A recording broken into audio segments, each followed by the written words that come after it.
encore une autre page de ce livre de la bonne humeur ce matin. Bienvenue et merci de bien vouloir marquer avec nous les notes de ce jeudi.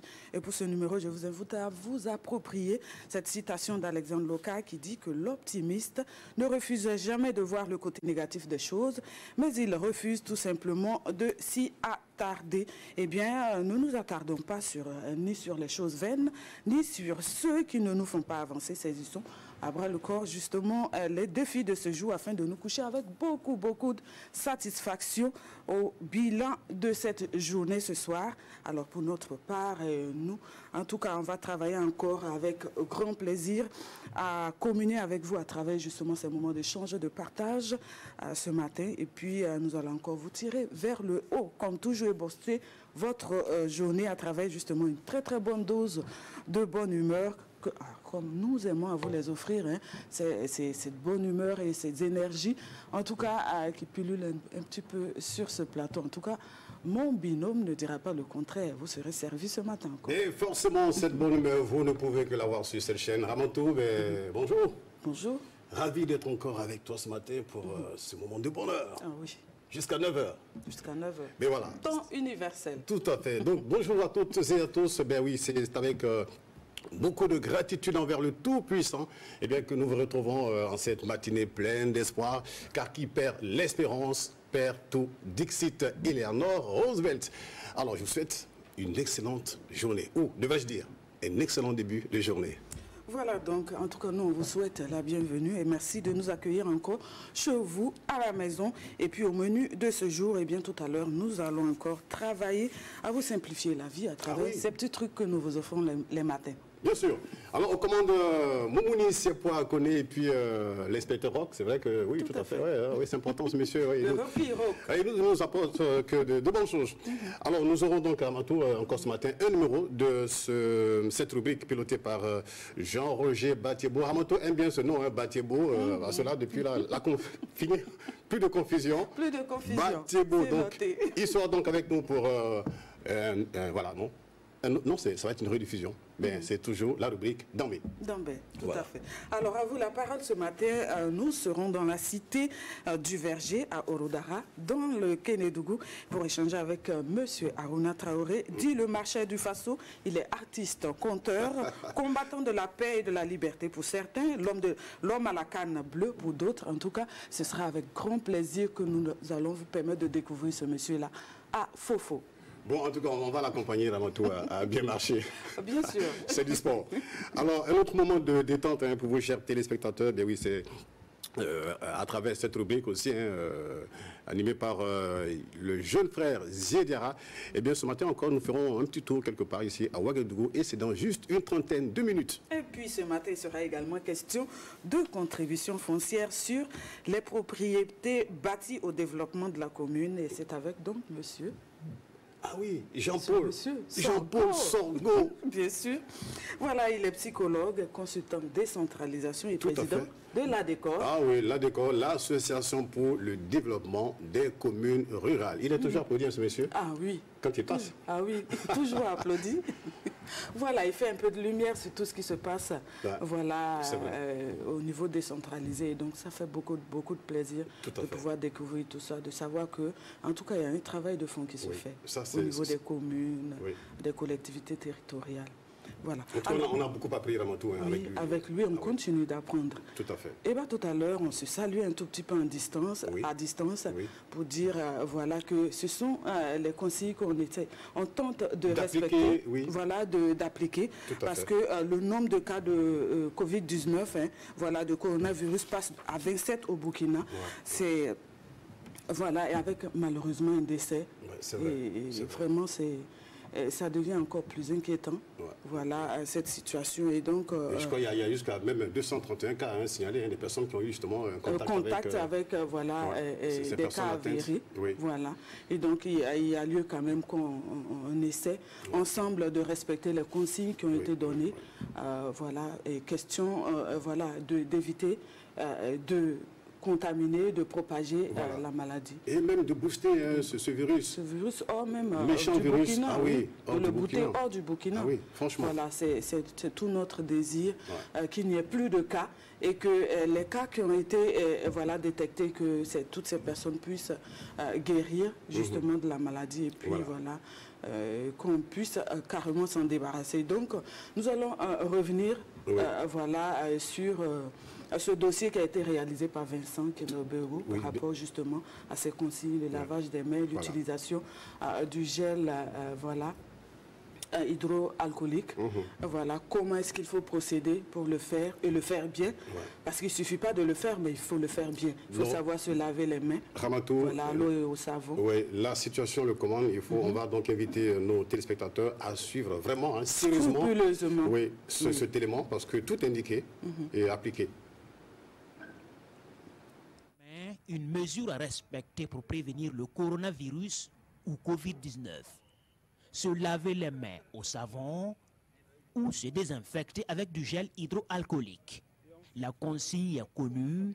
Encore faut-il savoir poser ces gestes dans les règles de l'art. La première étape, c'est de mouiller les mains avec l'eau que vous disposez. Si c'est le robinet ou bien la bouilloire, mouiller les mains avec l'eau. Deuxième étape, vous prenez le savon suffisamment. Troisième étape, vous frottez les mains comme ce que j'ai fait. Vous frottez les mains paume contre paume, paume contre paume. Et quatrième étape, vous frottez le dos de la main gauche avec la paume droite et vice-versa, c'est-à-dire que le dos de la main droite avec la paume gauche. Cinquième étape, vous cherchez à frotter les espaces interdigitaux pour atteindre ces espaces qui sont le plus souvent oubliés. Donc vous frottez ça. Et l'étape suivante, sixième, vous faites le crochet, c'est-à-dire le crochet, c'est par un mouvement de va-et-vient, de sorte à atteindre le dos des doigts. Le dos des doigts. Donc la paume gauche frotte le dos des doigts de la main droite et la paume droite frotte le dos des doigts de la main gauche et ainsi de suite. Et quand vous finissez cette étape, vous attaquez les pouces. Et on frotte les pouces par un mouvement de rotation et vice-versa. On frotte les pouces. Et quand on finit cette étape, on s'intéresse au pulpe en faisant effectivement un mouvement circulaire dans la paume de la main opposée et vice-versa. Et quand on finit cette étape, on attaque les poignets. On attaque les poignets qui sont aussi des parties les plus souvent oubliées et vice-versa. Et quand on finit, on rince les mains au robinet encore ou bien à l'eau de bouilloire ou l'eau en tout cas qui vous est servie. Donc on rince bien les mains et quand on finit, quand on sent que les mains sont bien rincées, on prend notre papier hygiénique et on nettoie les mains par tamponnement. On nettoie les mains par tamponnement, on évite de frotter pour laisser des fibres. Et quand on finit, on jette dans une poubelle et on prend encore un papier hygiénique qu'on tamponne l'autre main et quand on finit, on se sert de ce papier pour refermer le robinet si on n'est pas aidé. Lorsque nous avons le gel en une bonne quantité dans la paume, soit la paume droite ou la paume gauche, nous frottons paume contre paume au fur et à mesure. Et lorsque nous avons fini le geste au niveau de la paume, nous passons alors sur le dos de la main tout en frottant le gel contenu au niveau de la paume entre les espaces interdigitaux, de telle sorte que l'espace interdigitaux soit vraiment débarrassé de tout ce qui est microbes. Et vice-versa, on passe aussi à l'autre bras. Et le troisième geste, nous croisons les 4 doigts et nous frottons encore les espaces interdigitaux afin de encore nous débarrasser de ces microbes-là. Et le quatrième geste, nous prenons pour les crochets et nous faisons une rotation de telle sorte que les ongles et même les mains soient bien nettoyés. Et après, nous allons alors prendre le pouce pour bien le frotter avec notre gel. Et ça, c'est notre 5e geste.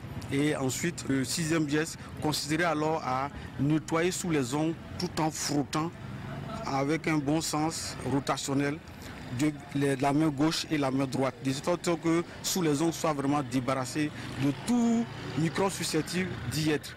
Et ensuite, maintenant, le dernier geste, c'est le poignet.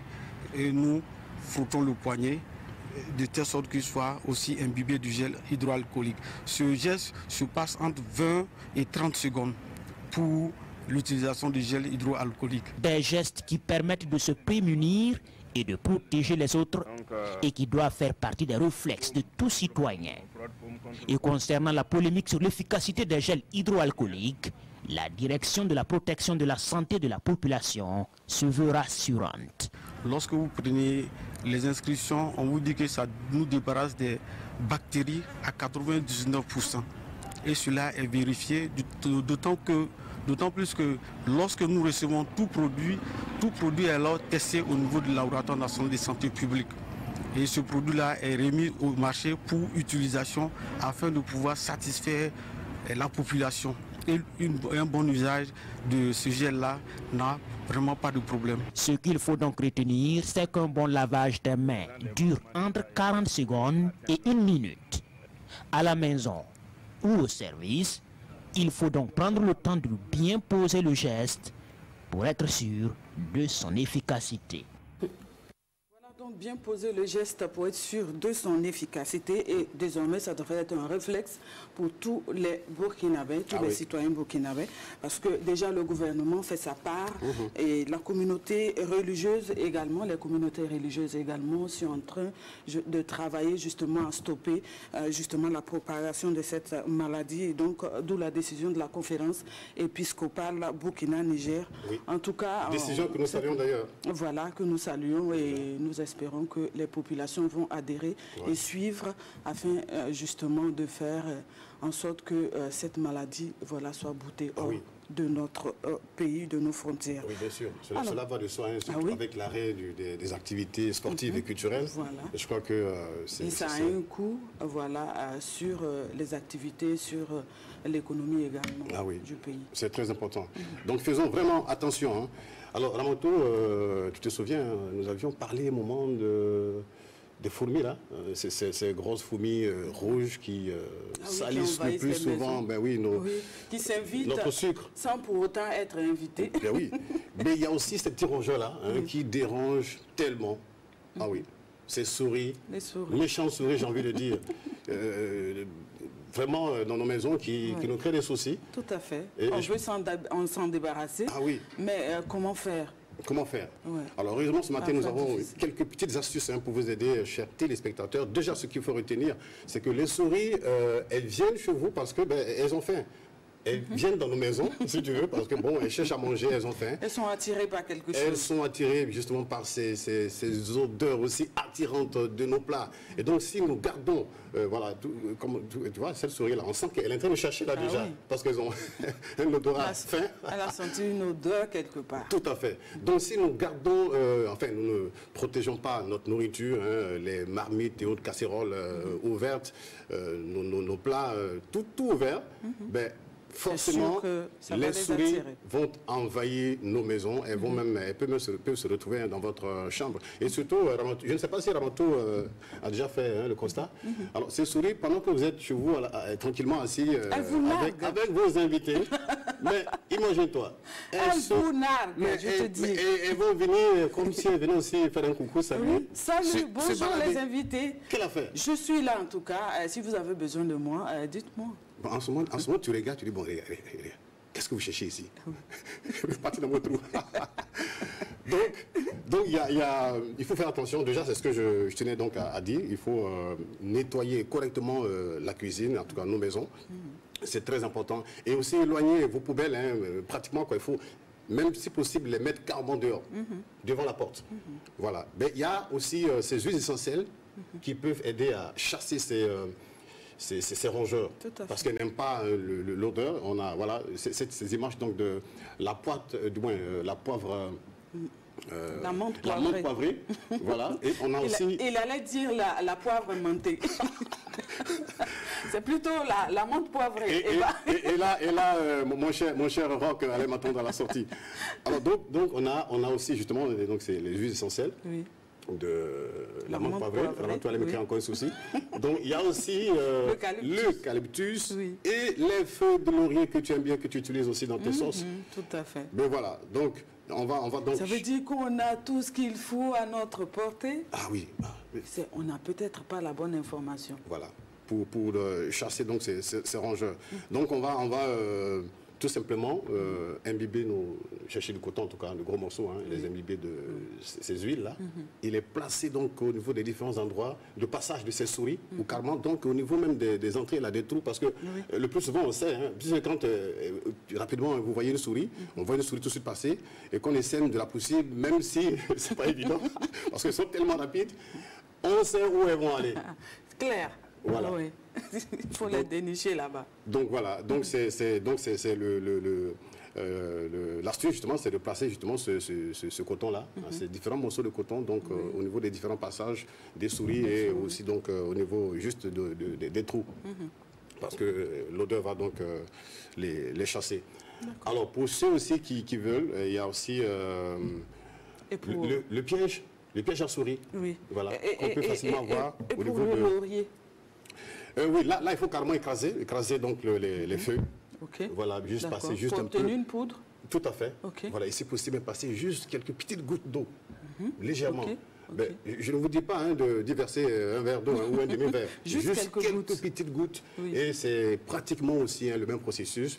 Mettez-les donc dans les différents endroits voilà, de passage des souris ou encore devant le trou. Tout simplement. C'est l'astuce. Ou encore le piège. Voilà, on a d'ailleurs une piège, comment dire, une image de piège à souris. Voilà, merci Mouni. Voilà. Super. Tu vois là, elle est carrément bloquée là. Un peu de fromage à côté et puis voilà, ça l'attire. Elle est bloquée assise en colère, mais pas de solution. Voilà. Donc justement, ce sont ces astuces-là que nous allons donc vous inviter tout simplement à appliquer chez vous. Et puis il y a aussi le chat. Le chat Ramatou, je t'avais aussi demandé au moment si tu aimais bien ce félin. Non, je n'apprécie pas beaucoup les chats. Ouais.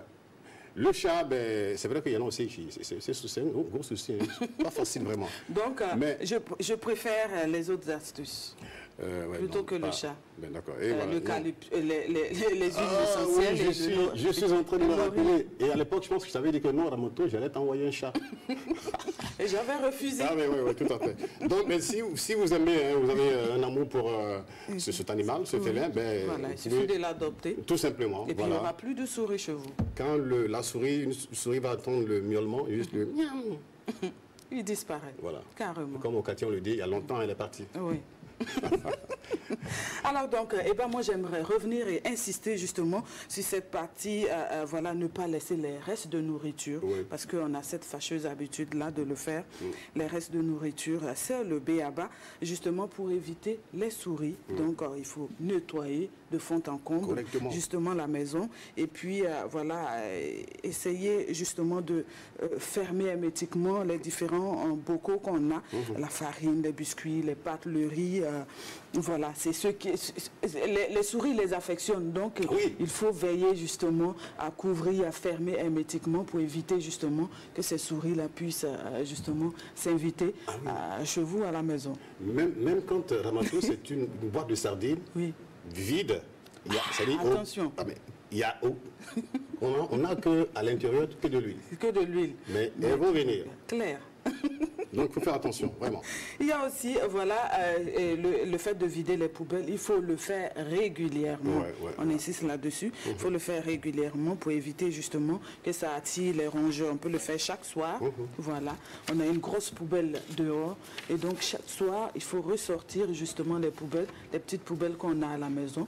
Et puis voilà, vider ça dans justement le gros bac qu'il y a dehors. Et puis, voilà, le tour est joué. Et puis, on parlait tantôt de fissures et de trous. Oui. Voilà, c'est par là justement que ces souris-là s'infiltrent chez nous. Donc, ce qu'il faut faire, c'est de trouver un tout petit peu de ciment, du sable ou du gravier. On peut le faire soi-même. On n'a pas besoin. On peut se transformer en un maçon d'un jour. Même si ça paraît un peu méchant, parce que les souris vont rester à l'intérieur. Bien sûr, il n'y a pas d'issue. Il n'y a pas d'échappatoire. Donc, moi, je me rappelle que quand on était enfant, on chauffait de l'eau et puis on mettait dans le trou là, et puis sortait fou. Puis on les poursuivait maintenant. Donc, et après, avec quoi? Des bâtons? Des bâtons, bien sûr. Ça, des bâtons. Et puis après, voilà, on essayait maintenant de... on était bien sûr qu'on a vidé le trou. Et on trouve un peu de ciment, du sable, et puis on fait le mélange. Et puis, voilà, maçon d'un jour, et puis on résout le problème. Et puis c'est parti. Là, en tout cas, que de belles astuces. Hein. Et puis, bon, moi, je vais vous conseiller aussi, surtout, je ne sais pas, j'ai envie de revenir, je ne sais pas pourquoi je reviens sur le chat. Le chat. Mais vraiment, c'est important parce que je me rappelle, hein, j'étais, vous voyez, un moment, j'étais au village et j'étais quelque part, tu vois un peu la manière dont sont construites donc, les maisons dans les villages. Alors, donc, il y a chez nous, hein, enfin, dans certaines familles, pas pratiquement tous les villages, parce que je vois dans mon tour de regarder avec... J'allais dire que le village... Voilà. Donc, alors, j'ai vu un chat, un moment, j'étais assis, je voyais donc le chat venir, donc je suis resté tranquille, je l'ai regardé, il est venu, il s'est arrêté. Et voilà, tranquille, serein, et je le regarde correctement, et je vois la queue qui bouge, balance l'arrière. Attention. Je regarde, mais tranquille. Alors maintenant, je lève la tête, je regarde, je vois une souris en haut. Donc c'était pas pour toi qu'il était là. Je dis, mais attends, c'est quelle affaire? Le chat est resté sur place. En moins de 2 minutes, la souris s'est retrouvée au sol. Au sol. Mais c'est incroyable.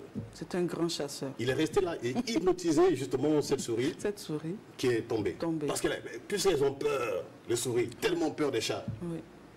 C'est pour ça que j'aimerais en tout cas que, bon, si enfin, les femmes qui nous suivent n'ont pas peur des chats comme avant tout. Qu'elles les invitent justement chez eux pour éviter d'avoir des souris. En tout cas, c'est l'idéal. Hein. C'est l'idéal d'avoir un chat chez soi, mais moi, je préfère bien le chien au chat. Le chien, ça va être difficile quand même. C'est vrai que le chien, c'est fidèle. Parfait. En tout cas, j'espère que, oui, voilà. En tout cas, vous êtes servi, je pense. Voilà. Ah oui. En tout cas, il y a les astuces avec les huiles essentielles. Il y a aussi le laurier. Vous avez le chat. Mais avant tout ça, il faut veiller à mettre de l'ordre et de la propreté chez vous à la maison. Éviter qu'il y ait justement les restes de repas, de nourriture. Et puis, déjà, c'est un grand pas. C'est quelque chose de gagner d'abord avant de commencer à appliquer ces astuces. Bien sûr. Ou bien d'inviter le chat chez vous. Voilà, tranquillement. Et il sera gentil, il viendra. Alors, nous parlions donc à l'instant de cette rubrique. Ah oui, mais avant, alors Eba, j'aimerais te poser une question. Est-ce que... une colle, une question Non, c'est pas une colle. D'accord. Est-ce que tu as déjà donné quelque chose, un cadeau, à quelqu'un et en retour, tu n'as pas été remercié? Oui, je l'ai déjà vécu, c'est vrai. Tu l'as déjà vécu et comment est-ce que tu t'es senti? Bon, un peu quand même gêné, un peu déçu. Mais je me suis dit, j'ai pensé à cet adage populaire qui dit que le bienfait n'est jamais perdu. Voilà. Donc, je suis resté tranquille. Tranquille. Voilà. Oui. D'accord. Mais de la part de celui-là qui a reçu le cadeau et qui n'a pas justement pu dire merci, on ne sait pas pourquoi le merci n'a pas été dit, mais on peut traiter ça d'ingratitude, on peut parler d'ingratitude ici et justement c'est justement ce que je voudrais partager avec toi, avec les téléspectateurs ce matin, à travers ce proverbe qui nous vient justement de la Chine.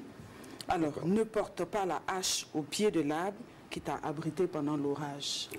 Ne porte pas la hache au pied de l'arbre qui t'a abrité pendant l'orage. Quand même. Je pense que ça pose le problème de la gratitude, de la reconnaissance pour un service, pour un bienfait reçu. La gratitude, c'est ce sentiment affectueux qu'on éprouve envers un bienfaiteur. Bien sûr. Voilà, il faut savoir le manifester justement, ce sentiment-là. Et généralement, c'est à travers le mot merci, tout simplement. Ou bien, on pose un autre acte pour dire que, voilà, on a été content, on était satisfait de l'acte qui a été posé, du service rendu, qu'on est reconnaissant. Voilà. Ça fait du bien.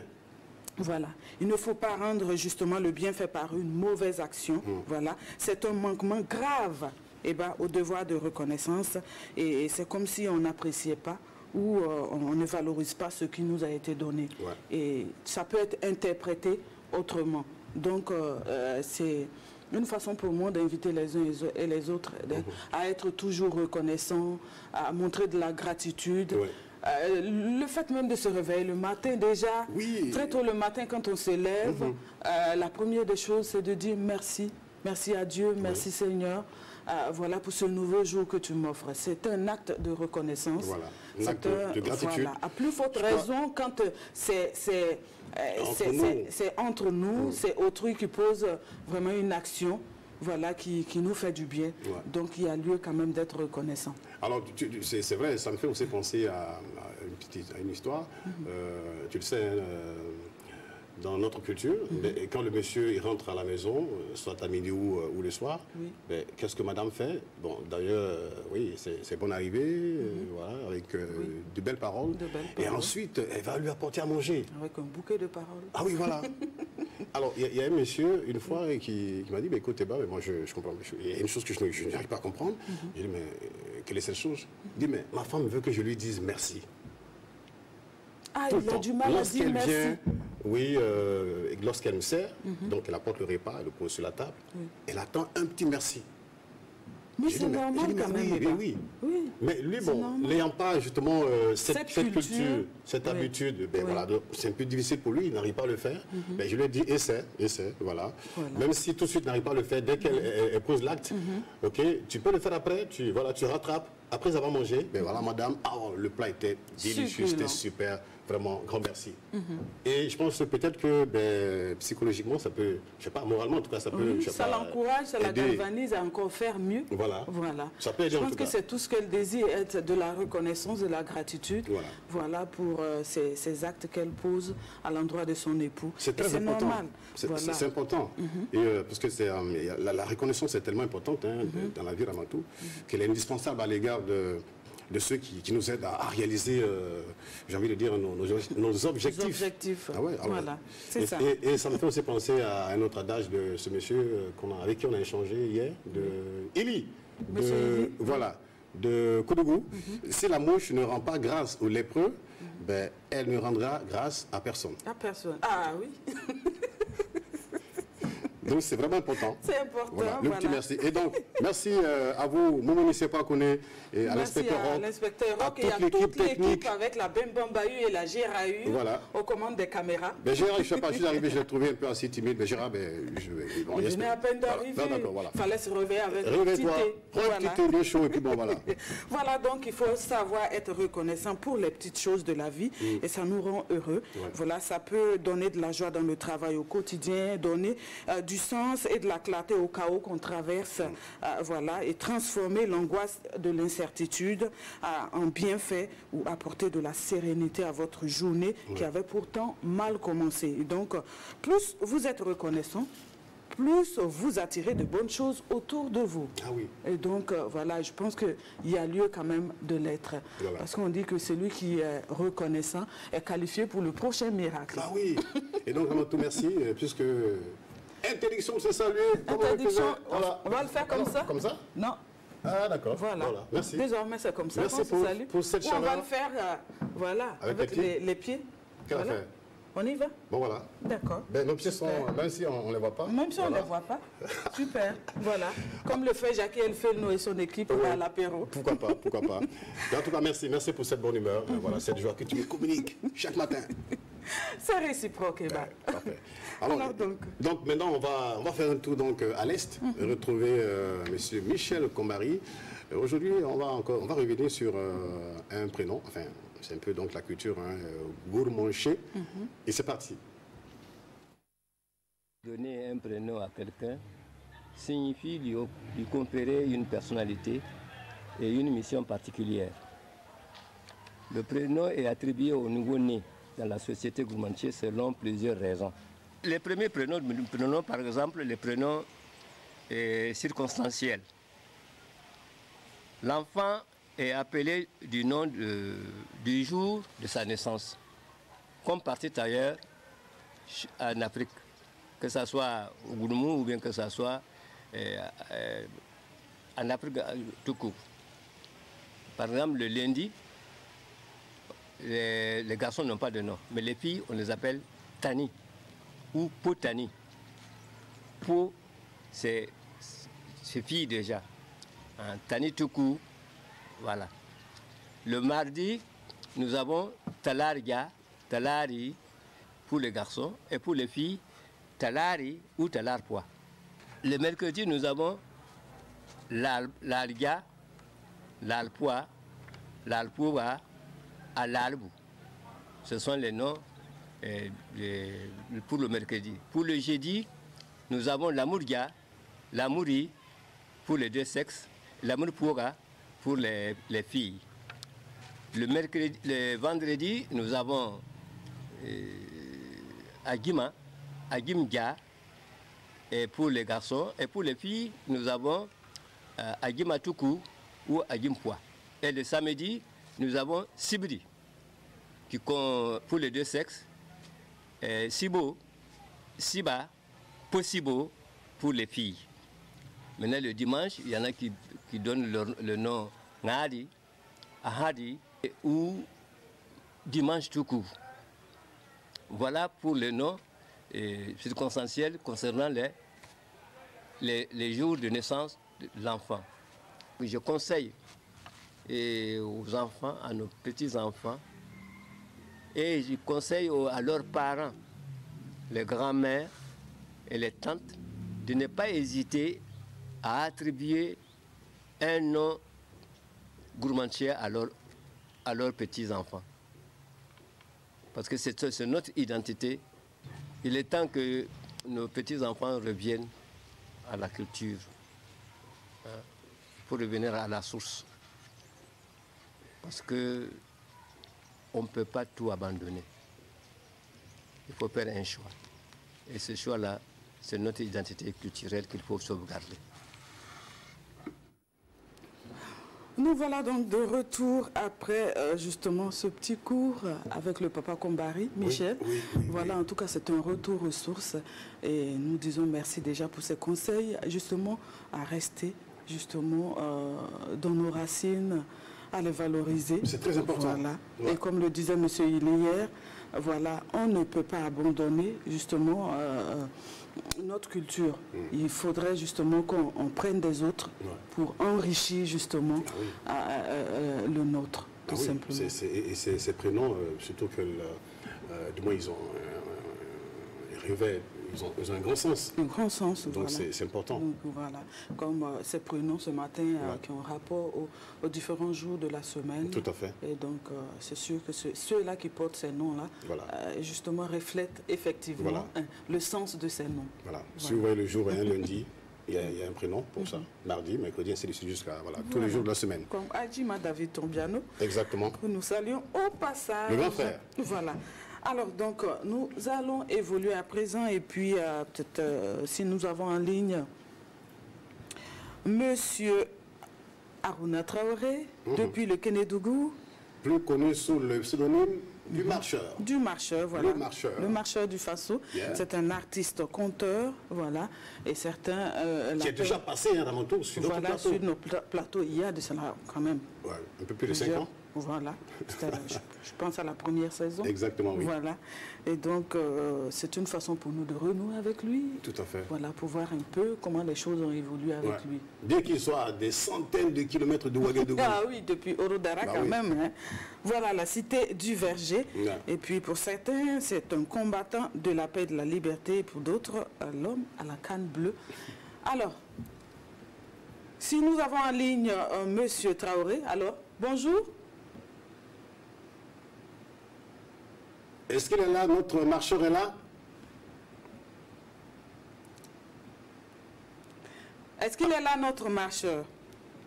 Ben, apparemment, il n'est pas encore en ligne. Il n'est pas encore en ligne. On va rappeler qu'il est enseignant de formation. Oui, il est artiste conteur. Oui, et il est donc au niveau d'une direction, au niveau de Orodara. Voilà, donc le Kénédougou. Et à travers ces différentes activités qu'il organise, il est bien connu dans cette partie du Burkina. Oui, très bien connu. Voilà. Donc je crois qu'il doit avoir 2 activités, je crois, dans l'année. Une activité où on ne voit que lui seul, et l'autre avec un groupe de personnes. Voilà. D'accord. Alors, en attendant de l'avoir en ligne, est-ce qu'on ne proposerait pas à nos téléspectateurs de voir un peu Zié Diarra. Zié Diarra, pourquoi pas. Voilà. On va jouer. Et puis préparer peut-être qu'on gagnera aujourd'hui. Donc on va retrouver Zié Diarra avec cette rubrique. Voilà. Qui joue, gagne. Ah, on nous fait signe. Je pense que Monsieur Traoré est en ligne. Ah, d'accord. Bonjour, Monsieur Traoré. Bonjour. Oui, bonjour, madame. Comment allez-vous? Oui, je vais bien. Ça se passe bien au Rodara? Oui, ça se passe très bien au Rodara. Super. Bon, moi, je trouve que le bonjour, il est un peu timide. Hein? Bonjour, monsieur Traoré. Oui, bonjour. D'accord.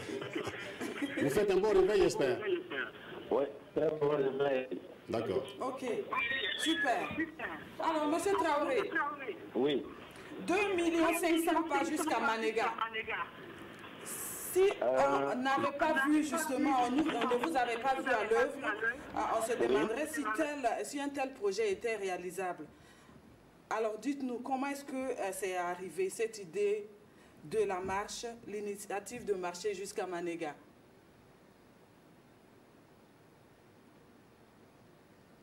Allô? Monsieur Traoré, vous êtes là? Oh là là. Apparemment, petit souci technique, il est reparti. Bon, je pense que nos équipes vont travailler à ce que les choses passent bien. En tout cas, d'ici la fin de l'émission. On va encore essayer. Tout à l'heure, voilà. Et donc, comme je le disais tantôt, 2 500 000 pas de Orodara à Manéga. Ouais. Je crois qu'il a environ 500 km qu'il a parcouru. Oui, c'était à la première édition, en 2018. Ah oui, voilà, tout à fait. Il me disait que quelqu'un lui a fois dit, mais attends, ce monsieur-là, ce ne serait pas fou. Parce qu'il est normal, ce monsieur. Parce que marcher seul, faire des kilomètres, tout ça, seul, vraiment, sur la voie, parce que oui, c'est pas simple. Hein. Je pense qu'il est en ligne, monsieur Traoré. Oui, madame, comment ça va? Bien, merci. Ok. Alors, dites-nous, l'initiative de la marche, surtout la première édition marché de Orodara à Manéga. Alors, dites-nous. Il faut se dire que en fait, la marche, pour moi, c'est un outil d'éducation. Et en fait, l'initiative... ça a été inspiré, je peux dire, ça a été inspiré parce que mes ancêtres ont marché pour conquérir. Et à un moment donné aussi, depuis l'année 2009, j'avais ça en tête. Oui. Et c'est en 2018 que le projet a pu voir le jour. Ok. Et je me suis dit que Maître Bassiré Titenga, aujourd'hui, qui est une icône, a utilisé la plume pour vraiment rassembler, pour unifier les peuples. Oui. Et moi, je veux utiliser le pied pour rassembler et puis parler aussi du vivre ensemble. Super. Voilà. Oui. Alors, nous l'avions dit tout à l'heure, vous êtes enseignant de formation. Et cette activité sportive, je crois, c'est depuis... vous êtes, je crois, à la 10e année, je pense. Non, il faut recadrer. En fait, je suis au niveau de l'éducation. J'ai fait 10 ans en classe. Oui. Et j'ai fait 10 ans aussi au niveau de l'administration, donc 20 ans de carrière en gros. Mais pour la marche, je suis à la 3e édition en cette année, c'est-à-dire en 2020. 2020, oui. Mais voilà. Comment faites-vous pour réussir l'organisation justement de vos activités? Puisque vous l'avez dit, vous êtes donc au niveau de la direction provinciale de l'éducation nationale. Oui. Et vous vous occupez, je crois, du volet sport et culture, hein? Exactement. Ok. Donc, je suis au niveau le chef de service sport et culture. Donc, je me dis aussi, la marche, c'est une forme de sport. Et promouvoir aussi le sport, ça passe aussi par mon service. Donc, c'est pourquoi, voilà, je suis aussi engagé dans ce domaine. Oui. Voilà. Ok. Et lors de la première édition, après l'exploit, vous avez été distingué, hein? Oui, contre toute attente, en tout cas à la première édition, j'ai été reçu comme héros, bon, je sais pas, en tout cas à Manéga par Maître Bassiré Titenga, qui m'a intronisé Managrenaba. Voilà, et après ça aussi, il y a les artistes burkinabés, ils m'ont donné un trophée d'ambassadeur de la paix. Waouh, super. Voilà, donc... C'est vrai, je suis à Orodara. Aujourd'hui, je peux dire que je suis là-bas, je suis ambassadeur de la paix.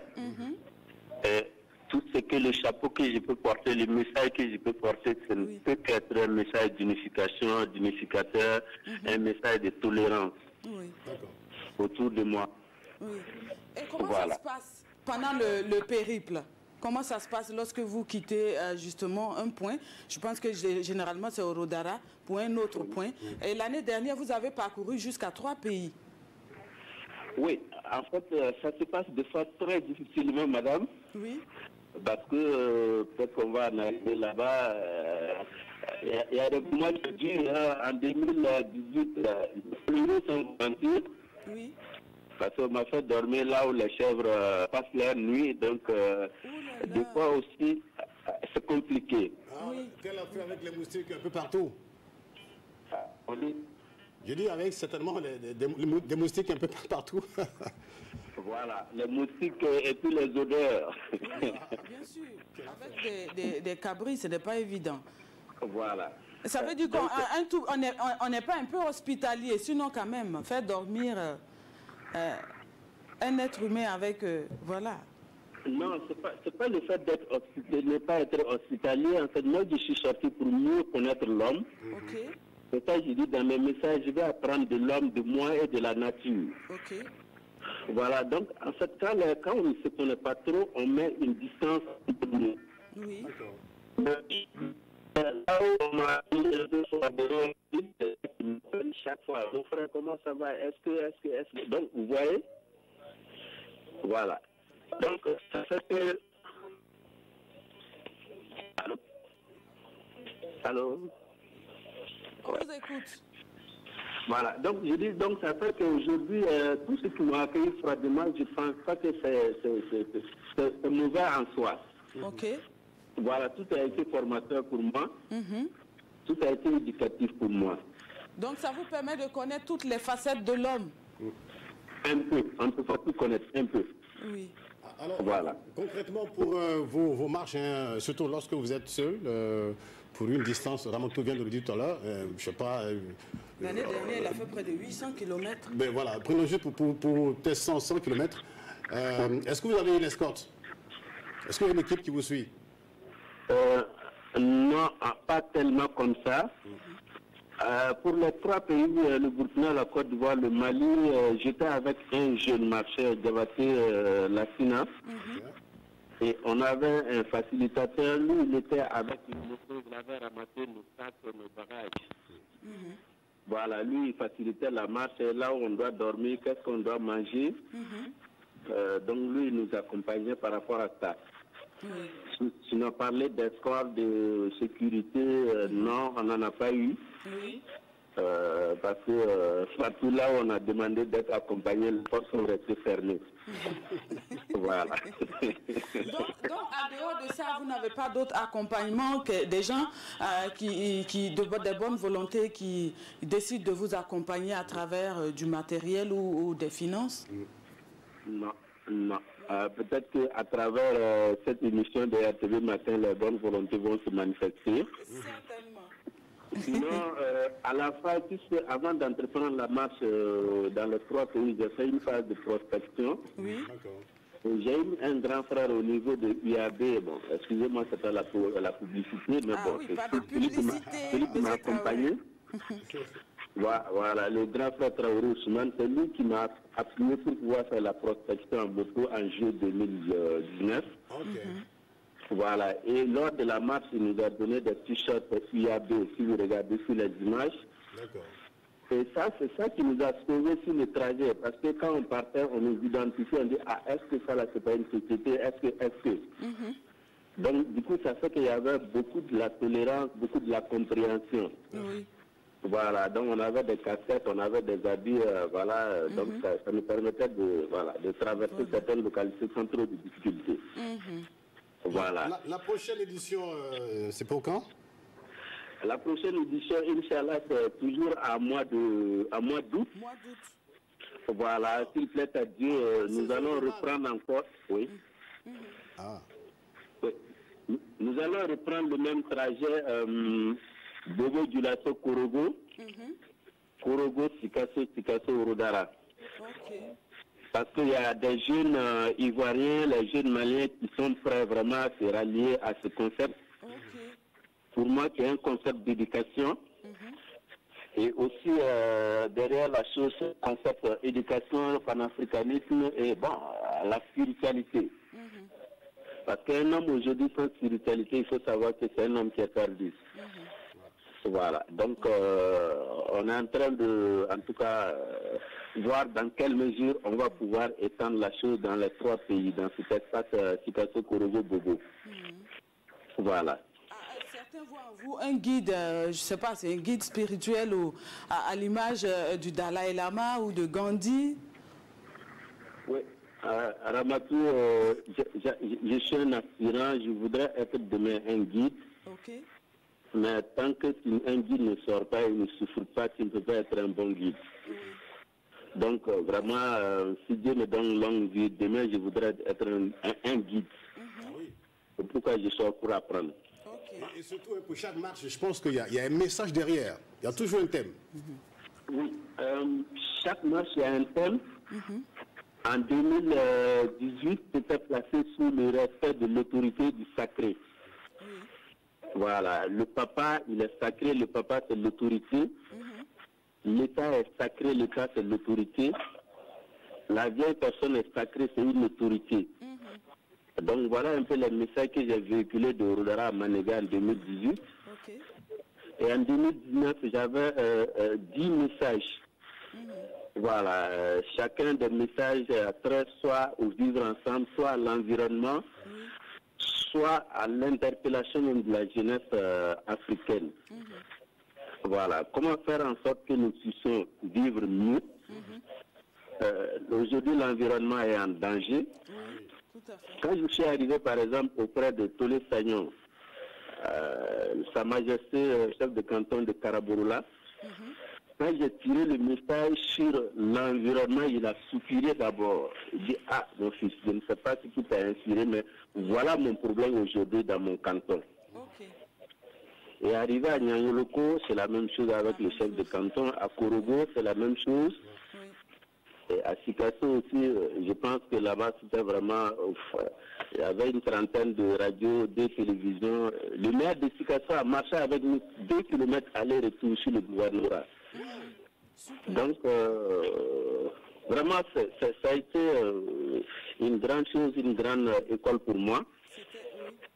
Voilà, donc... C'était un succès total. Bon, on ne peut pas dire succès pour le moment. On dit la bonne chance.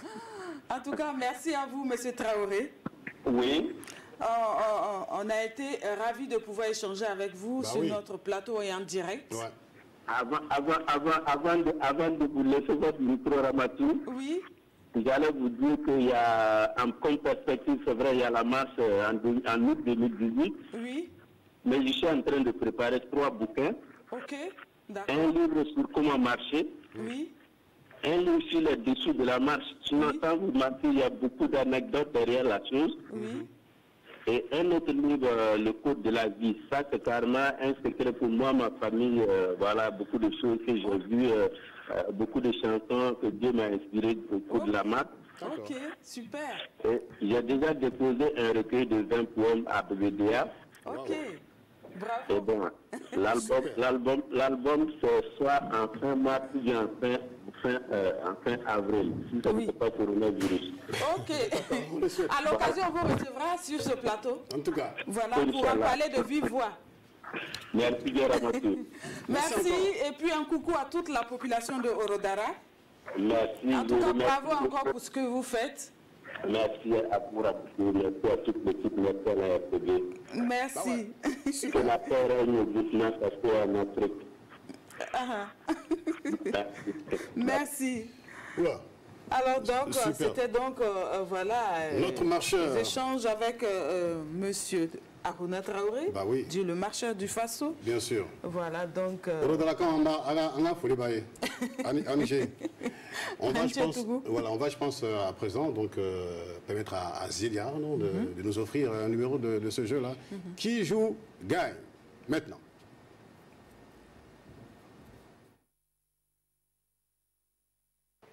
Bonjour chers téléspectateurs, chers télématinaux. Qui joue gagne, qui joue gagne. Tu joues, tu gagnes. Repartez à la maison justement avec le sourire aux lèvres, tout en gardant bien sûr à l'esprit que la RTB, c'est la chaîne de tous les Burkinabés, la chaîne qui vous fait gagner, la chaîne de la victoire, la chaîne toujours au cœur des grands événements. Nous sommes bien sûr à Dapoya, bien sûr, avec les élèves de Brentfield. Bonjour, bienvenue à Fofo Matin sur la RTB. Merci beaucoup les amis, ça va bien? Alors ben écoutez, aujourd'hui on va jouer Qui joue gagne. C'est la rubrique qui vous fait gagner, la rubrique qui va vous faire repartir à la maison avec tout simplement un sourire aux lèvres. Il faut sourire un peu, on va voir. Ça va? Alors les amis, c'est la RTB, la télévision nationale qui vous rend visite. Je ne sais pas qui d'entre vous connaît la RTB. La RTB c'est quoi? C'est la radio-télévision du Burkina. La radio-télévision du Burkina. Alors, vous suivez la RTB? Oui. D'abord, il faut que je rectifie. La RTB, c'est la radio-diffusion télévision du Burkina. Radio-diffusion télévision du Burkina. Alors, un exercice simple. Qui connaît comment on appelle ou comment s'appelle le directeur général de la RTB? Les élèves de Brentfield. Maïga. Donnez votre réponse. Bon, j'hésite au fait. Hubert Maïga. Hubert Maïga. Non, on va prendre notre... Ouais, venez. Pascal Yembouani Tombiano. Ah, bravo. Le directeur général de la RTB, c'est Pascal Yembouani Tombiano. Merci, c'était un exercice. Bon, c'est bon. Voilà, c'était un exercice. C'était un exercice de... on appelle ça... Voilà, c'est pas devoir là, c'est un exercice d'abord. Voilà, alors, chers amis, je vais vous poser une question. Je mets la casquette en jeu. D'abord, on ne triche pas. On ouvre bien les oreilles. On ouvre bien les yeux. On regarde et on écoute. Alors, top, c'est parti. À quelle institution spécialisée de l'ONU associe-t-on la liste du patrimoine mondial? 10 secondes, s'il vous plaît. Moi. Qui? Moi, je vais me rattraper. Non, vous avez déjà parlé. Vous êtes prêts? Venez. L'institution de l'ONU, je dirais que c'est l'UNESCO. Bravo, on applaudit pour lui. Mon ami, alors comme on l'a dit, c'était une question. Ah, tout le monde connaissait ça? Ah ouais? Tout le monde connaissait ça? D'accord, viens. Alors, tu vas te présenter? Je réponds au nom de Maïga Zakaria. Alors donc tu es content en tout cas d'avoir eu une casquette? Oui, bon, je ne m'attendais pas à ça, donc je suis content de porter la casquette RTB. La casquette RTB? Oui. Ah, d'accord. La RTB, tu aimes bien suivre la RTB? Oui, j'aime la RTB puisque normalement j'aime la RTB parce que c'est ma scène. Et puis je dois m'informer sur mon pays. Si je ne regarde pas la RTB, je ne peux pas regarder une autre télévision. D'accord. Et pour toi, quelles sont les émissions que tu suis à la RTB? Bon, je suis le journal, le 13h. Je suis les documentaires, les week-ends. D'accord. Bon, je suis le magazine des sports aussi. Ah ok, d'accord. Super. Alors vraiment, la RTB également est contente donc, de t'avoir remis cette casquette-là. Je vous rappelle, chers élèves, que vous êtes donc à la rubrique Qui joue gagne. Qui joue gagne, c'est une rubrique de faux qui va vous faire justement repartir à la maison avec un sourire aux lèvres. Alors, ce n'est pas fini, vous restez avec moi pour d'autres séries de questions. Citez-moi 3 provinces et leur chef-lieu de la région du Sud-Ouest. 10 secondes. Top, c'est parti. 3 provinces. De la région du Sud-Ouest. Et 3 provinces et leur chef-lieu. Du Sud-Ouest. Ouais, de la région du Sud-Ouest. Non, donc... ouais. Hein? Non. Alors, venez, tentez votre chance. Oui? Et Manga. Je vous écoute. Gawa. Je vous écoute. Et... Je pense que c'est tout. Alors, vous avez un droit bonus. 5 secondes. 3 provinces de la région du Sud-Ouest. On ne triche pas, on ne cherche pas. On ne triche pas. C'est parti. Oh, vous n'avez pas trouvé. Voilà, ok. Alors, 3 provinces de la région du Sud-Ouest. Chers téléspectateurs, on reprend avec les élèves. la région du sud-ouest, la première province c'est le Poni. Chef-lieu c'est Gawa. La deuxième c'est le Yoba. Chef-lieu Dano. La troisième c'est la Bougriba. Diebougou. Fallait trouver et vous allez avoir la chemise. Malheureusement, vous n'avez pas trouvé. Non, mais vous êtes des élèves quand même, vous êtes censés trouver. C'est vrai, mais on n'avait pas su que c'était la chemise. Sinon, prochainement, là, on allait faire un effort. Vous-même, vous voyez que quand vous avez commencé, là, ça a commencé à venir. Donc, ce sont des béabas. C'était les trucs du premier cycle, donc on ne peut pas... Ok. Ah, okay. D'accord, on reprend. La chemise RTB, original, faut prendre, faut toucher. Faut montrer à tes camarades.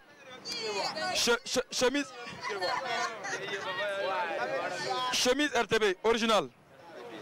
Voilà, voilà. Vous gardez ça comme ça. On va poser une question. Quelle est la capitale du Lesotho, de la Zambie, du Swaziland, de l'Afrique du Sud? 10 secondes, top, c'est parti. 10 secondes, il reste encore 5 secondes.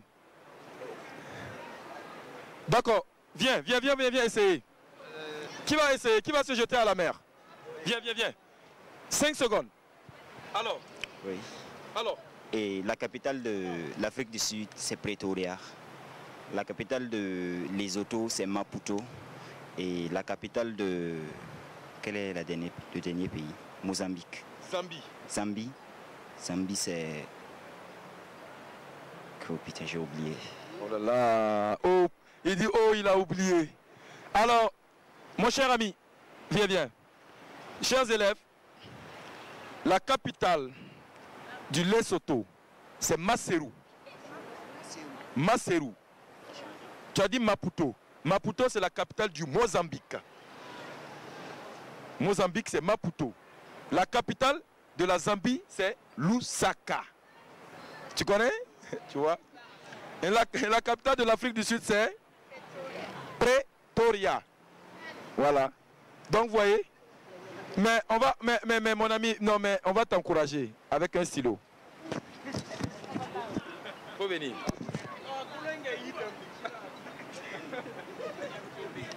Voilà, j'avais mis la chemise en jeu. Voilà, les élèves de Brentfield. Voilà, il faut dire effectivement que ce sont des élèves dynamiques. Mais bon, vous aviez quand même droit à un stylo RTB. Regarde, prends le stylo. Stylo RTB. Voilà. Alors, qu'est-ce que ça te fait d'avoir un stylo RTB? Tu vas pouvoir faire les devoirs avec ça. C'est un stylo porte-bonheur. Hein?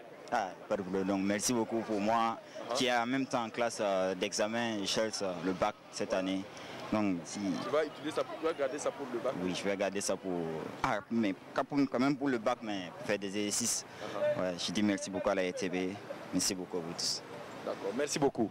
La chemise, c'est pour toi, mais il faut répondre à des questions que je vais te poser. D'accord? Quelle est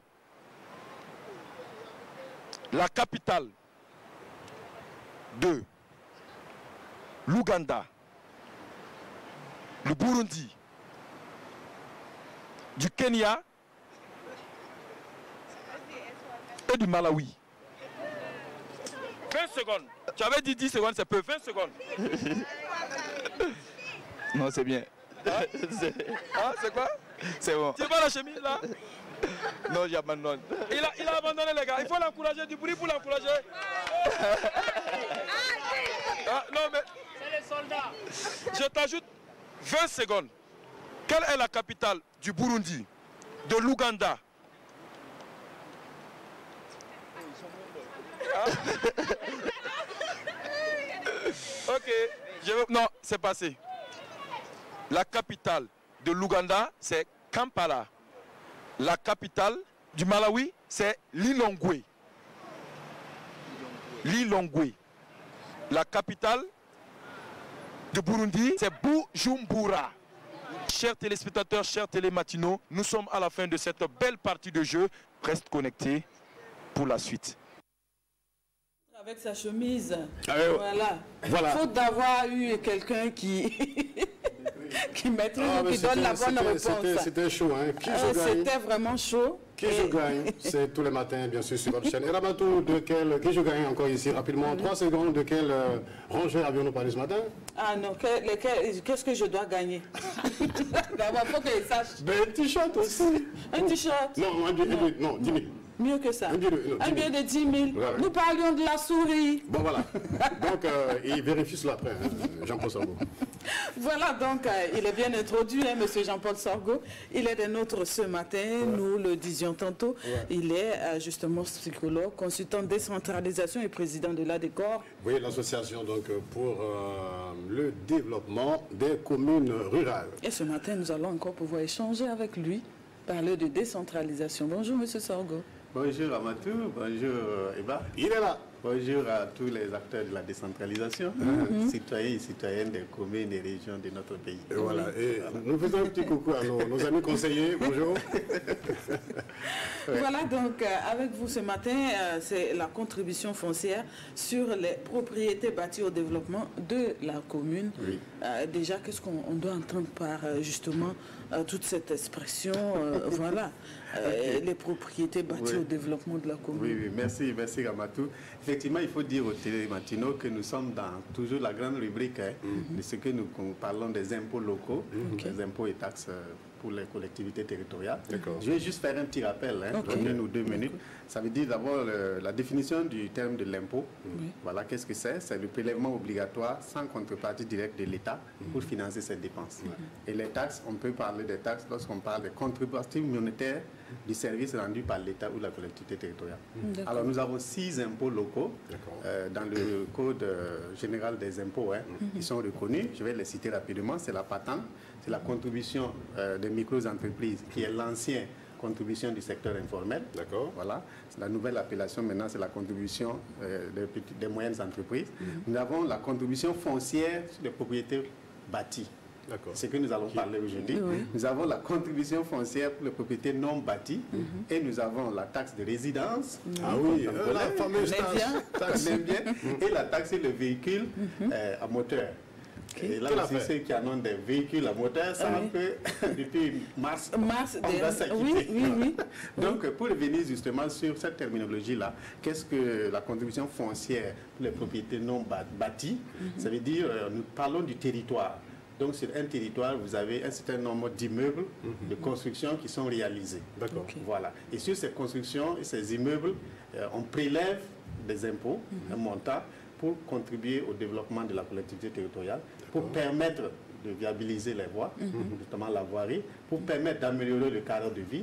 Donc il y a l'électrification, il y a les projets de bitumage qu'on envoie maintenant dans la ville de Ouagadougou. Ça fait du cadre de meilleur vivre.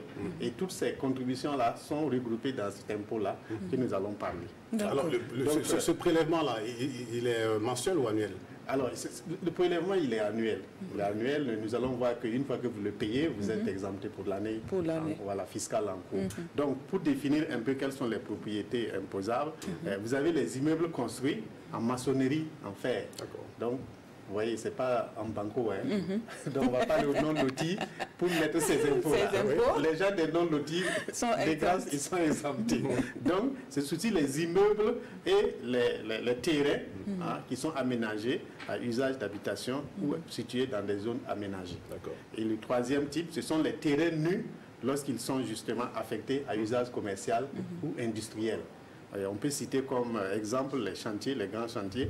On peut citer comme exemple aussi les lieux de dépôt des marchandises. Vous avez des grands entrepôts là. Les entrepôts, oui.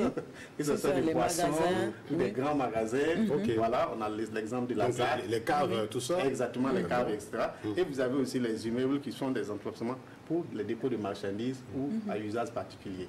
Voilà, donc c'est un peu ce type de propriété-là qu'on impose. Alors le terme propriété ici fait allusion au fait que le terrain vous appartient. Donc ce n'est pas des terrains publics, ce n'est pas des terrains à usage communautaire ou social. Non, c'est des terrains qui appartiennent à des particuliers. Moi je voudrais savoir pour la couverture, parce qu'il y en a qui sont dans des zones comment dire, je dirais, des quartiers périphériques, peut-être un peu derrière Carvalhage, par exemple, vers Djikofer. Non, pour ces personnes, que la zone soit aménagée ou non, lorsque les propriétés sont des immeubles. C'est le terme de la qualité même de la construction. Si c'est un immeuble construit en maçonnerie, donc en matériaux... Même si on l'a construit dans un non-loti, eh bien, exactement. Voilà, si ça se trouve sur le territoire de la commune, voilà, on peut porter des impôts sur ce bâtiment-là. Et nous allons le voir comment se va s'opérer ces impôts-là. Et nous allons voir aussi quels sont les bâtiments ou les propriétés qui sont exemptés. D'accord. Voilà, ça c'est la deuxième partie. Alors, il faut se dire que le législateur, ceux qui ont fait la loi, notamment l'Assemblée, tient compte de certaines particularités, puisqu'on sait que la population est aussi diversifiée, le but de ces bâtiments-là aussi sont aussi diversifiés. Alors, quelles sont les personnes ou les types de propriétés qui sont exemptés de cet impôt-là? Premièrement, vous avez tout ce que nous appelons les résidences principales des personnes. Lorsque vous résidez sur ce terrain-là, vous avez construit et vous justifiez justement d'une imposition effective à la taxe de résidence. Donc toi, par exemple, tu as construit ta villa, déjà tu paies la taxe de résidence, tu ne vas plus payer cet impôt-là. Ah d'accord, super. Super. Donc on ne double pas les taxes. Voilà. Ça, c'est un. Il y a aussi les résidences principales des personnes âgées de plus de 60 ans. Ah, il faut faire une remarque parce que les gens ne savent pas. Il y a toujours des grands-parents, des mamies qui continuent. Voilà. Alors qu'à partir de 60 ans, si vous êtes exempté. Mais ils ne savent pas. Ils ne savent pas. Oui, il faut qu'on communique. Il faut qu'on communique, il faut qu'on leur dise ça. Donc, ce sont les immeubles des établissements publics. Voilà, tout ce qui est public, les écoles, les formations sanitaires, tout ce qui est dans l'ordre public, l'autre bâtiment est public seulement et ils ne font pas partie de ces impôts-là. Voilà, ils sont exemptés. Vous avez aussi ceux qui sont les immeubles destinés à l'enseignement. Voilà, même si vous êtes du privé et que vous avez, ou bien associatif ou ONG, si le bâtiment est alloué à l'enseignement, il n'y a pas de problème. Vous avez les immeubles destinés exclusivement aux activités sportives, voilà, et récréatives. Voilà, par exemple, la maison Remdogo, bon, écoutez, on va pas passer. Quand même. Ou le palais des sports de l'Académie. Oui, ou le stade du 4 août. Le stade du 4 août, etc. Voilà, vous avez les locaux des missions diplomatiques et des organismes internationaux. Voilà, les ambassades, les consulats, voilà, ils sont exemptés de cet impôt. Vous avez les immeubles appartenant aux personnes morales soumises à taxe foncière des sociétés. Donc, les personnes morales, ce sont les sociétés. Mais il faut qu'ils soient soumis justement à une taxe foncière.